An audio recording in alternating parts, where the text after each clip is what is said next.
I know I discussed safety a couple months ago in this blog. At that time, we were in Israel, and people were asking what they always ask people who go to Israel: is it safe there? Well, the question came up again this week, only this time the question wasn't about Israel. The question was, do you feel safe in church? See, I was being interviewed by a reporter here who wanted my opinion, believe it or not, as an American pastor, about the shootings that happened, I guess, a week ago in South Carolina in the church meeting. Now, I would imagine my reactions are very similar to most of the reactions that most of you had. It was anger, grief, sadness. I was angry that people sitting in a prayer meeting should be shot at by a man filled with racial hatred. I felt grief for 9 families, I guess it was 9, who are grieving the loss of someone who was killed in that shooting. As an American, I felt sadness. I wondered, what are people going to think of my country?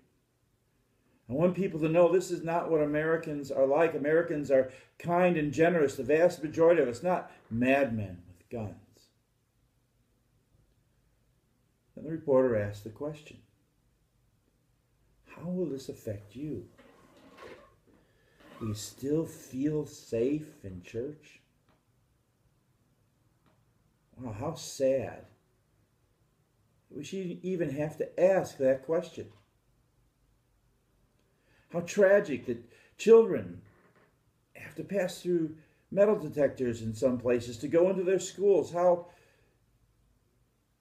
sad that we have to worry about our safety at a church prayer meeting. How sad is it that there are pastors who have to have full-time bodyguards? Are you safe in church? I think the people from that church in South Carolina had the right answer to this question. Look at their reaction. Within hours of the man who did the shooting being caught and arrested, they acted to say to him, "We forgive you." Isn't that amazing? In the midst of all their grief and pain, their concern is for the shooter, for his spiritual well-being. You know, that's what Jesus did for us. Within moments of being nailed to the cross, he prayed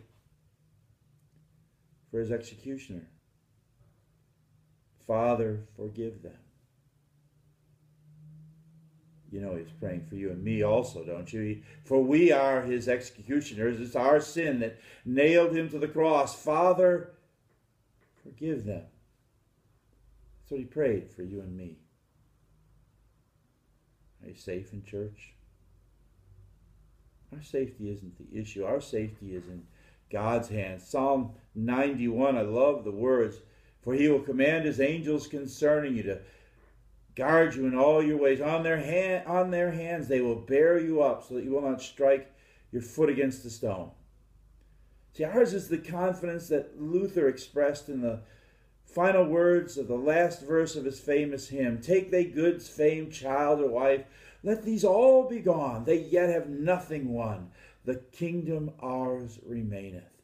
Ours is the confidence that even should the very worst things happen to us, we're still okay. We're still in the Father's hands. Being safe isn't the mission God has called us to. He didn't say, go and be safe in church. Jesus said, go into all the world.